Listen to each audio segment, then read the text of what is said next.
We now know the results of a case involving a woman fined for not vaccinating a group of dogs, despite her claims that the dogs weren't hers.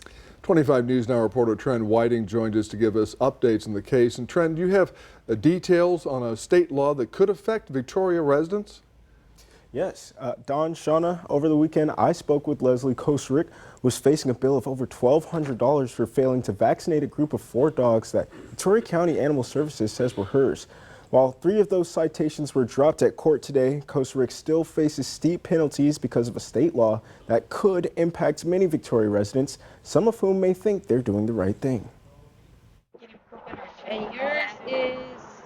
Victoria residents may need to think twice before feeding the neighborhood stray. It might be yours on the side of the law. It doesn't matter how you got the animal, whether you found it on the road or you bought it from a breeder. If we get there and you've been harboring it, caring for it, feeding it, all that stuff, then the state says it's your dog. In the Texas Health and Safety Code, owner is defined as a person who owns, harbors, or has custody of an animal, and frequent visitors may also count. If they take it home and feed it for 2-3 weeks, 5 months, pretty soon, you know, if you're feeding them more often than the owner who's letting them run loose, they're going to just end up staying at your house. Leslie Kosrick saw this law in action. Facing a $1,200 bill for failing to vaccinate dogs VCAS says were hers due to the state's definition. I feel very overwhelmed and upset because they weren't my dogs, but I would advise people here in the neighborhood, in Victoria, Texas, wherever, to not feed a dog because by law, if you feed a dog, it's considered yours, and that's something I wasn't aware of.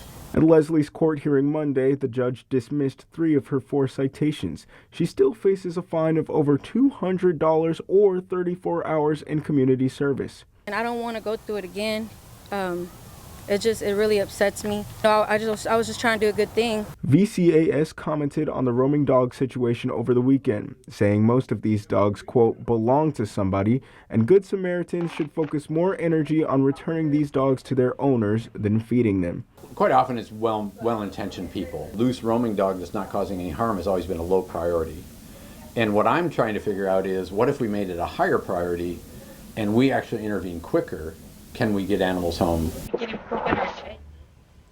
Sloat says if you have to care for a roaming dog temporarily, call or email VCAS right away, even if they aren't open.